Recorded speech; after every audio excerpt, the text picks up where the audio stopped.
What's going on, everybody? This is Dap the Great from the Alliance for Loki, and this is my Variant 2.0 video. Some examples of some things that I did during 2.0 to get 100%. Quick little disclaimer here.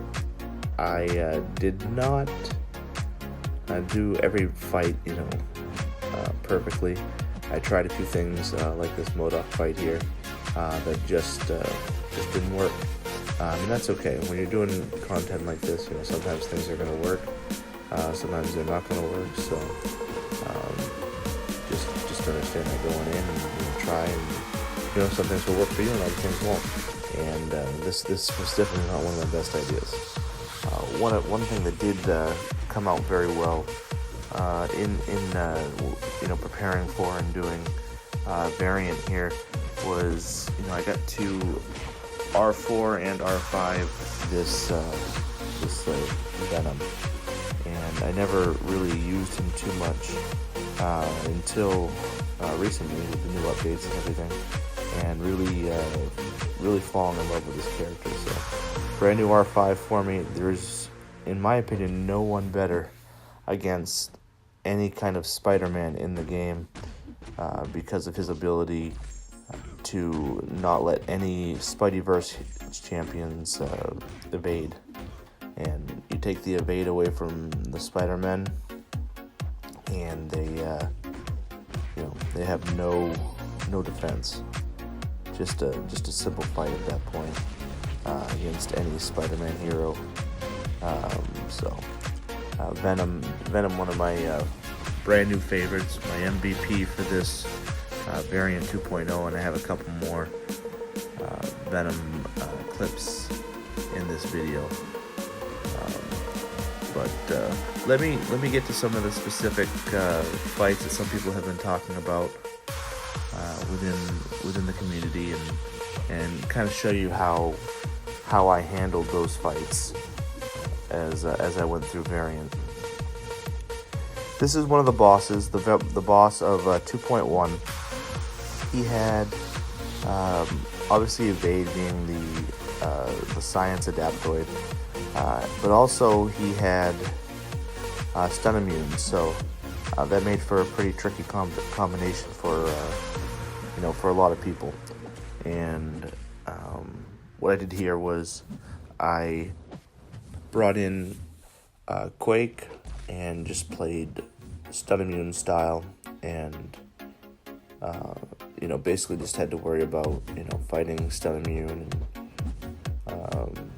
which can be a little trickier when you're using Quake, but for the most part it's just sticking to your game plan, and eventually the aftershock will take him down.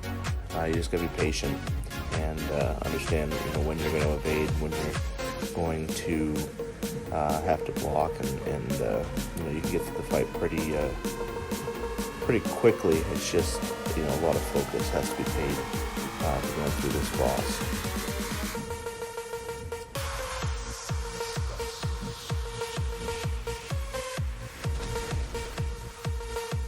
The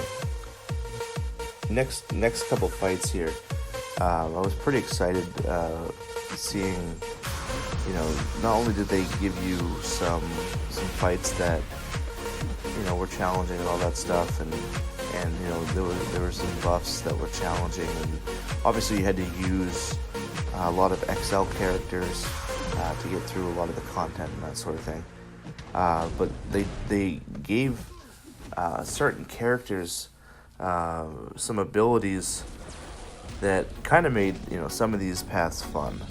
And in 2.2, Dormammu basically had the ability to become unstoppable and indestructible by using your heavies and refreshing.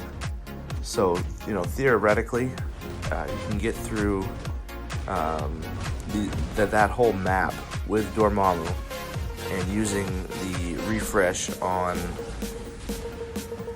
your heavy and staying unstoppable, staying indestructible, and it was quite a bit of fun actually. And you also would power drain them when you were hitting, So you got them on lockdown. You know, you're indestructible. It's really the closest thing you have to you can do anything you want to this opponent. Just make sure you're refreshing your heavy, and you can go through the whole map like this. I did end up R4ing my Dormammu just for this 2.2, just to have this fun. And so I have a shiny new R4 coming out of it. I used one of my 3 to 4 gems to do that, and you know, it was a lot of fun. This for example is the same thing, only it's the boss of 2.2, and you know, it's the same strategy. You know, refresh those heavies. As you can see, I still have the indestructible and the unstoppable. There's literally nothing that they can do to you. You know, as long as you continue to pound that heavy when the refresh comes up. So yeah, it was a lot of fun to fight this particular you know, path or set of paths in 2.2, just because of the you know, there's really no fear here. You could just have fun and beat up on your opponents and stuff. And a lot of the paths gave different champs. For example, the path you saw earlier with MODOK, even though that fight didn't go very well, MODOK was given off you know, the shock debuffs when he's hitting. Other paths, you know, gave Juggernaut or, you know, other champions, you know, increased abilities. So you just kind of read, you know, what the path, you know, hurt you, and then there was other ways that the paths could help you, just to try to get people to use different champs. And I thought that was pretty clever how the game decided to implement those specific changes and stuff. So you got things that hurt you, and then you had the things that you know, benefited you, and you know, how did you use those things to benefit you was really the most important thing on getting through some of this content. So when you go through, make sure you read the different nodes and the different global nodes, and you know, figure out, you know, what's going to be helpful, what's not going to be helpful, and bring your XL champions and you know, have fun with it. You know, some of the paths are harder than others, but you know, overall, you know, it was a lot of fun. Now, you don't have to use XL champions. Obviously, the XL champions have the greatest benefits. They can openly attack and not take damage from attacking. But some of the medium champs that you could you know, use parry and heavy on. For example, you could do it with Domino or you know, a few of the others. So this is another fight that people struggled with a little bit. It's Spite and Buffet on Korg, and you know, I'll let you listen to the live stream here, but this is my live stream.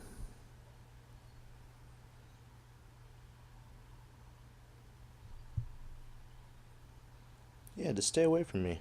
Yeah, that's even better. Don't even come near me. Make my life a whole lot easier. I'd appreciate that, Korg. Yeah, just stay away. Just stay away. Happen. Ah. Oh my god, oh my god, oh my god. Stop throwing that. Damn you. Damn you. I had to throw those heavies. Oh, it'll give me a heart attack. So obviously Quake was the best solution for me there. And finally we get to Venom Path 3.3. Now Venom had a huge buff in 3.3 allowing him to double up on his buffs and debuffs. So every time he'd get a buff, he'd take 2 of them. Every time he'd get a bleed on the opponent, he would put 2 of them on. And on top of that, a couple of the paths were bleed. They really hurt double time for bleed. So, Venom was very, very strong on those paths as well as the boss in 3.3. Very good solution here. And so just an example of how powerful he was against this bleed path. And there's one fight here with Dr. Octopus, and then the last fight is against Iron Man, and you can just see how quickly Iron Man is going to go down in this fight. I'll let you take a look. Good luck on your 2.0 quest. It was a lot of fun for me. I do appreciate you watching the video, and you guys all have a great day.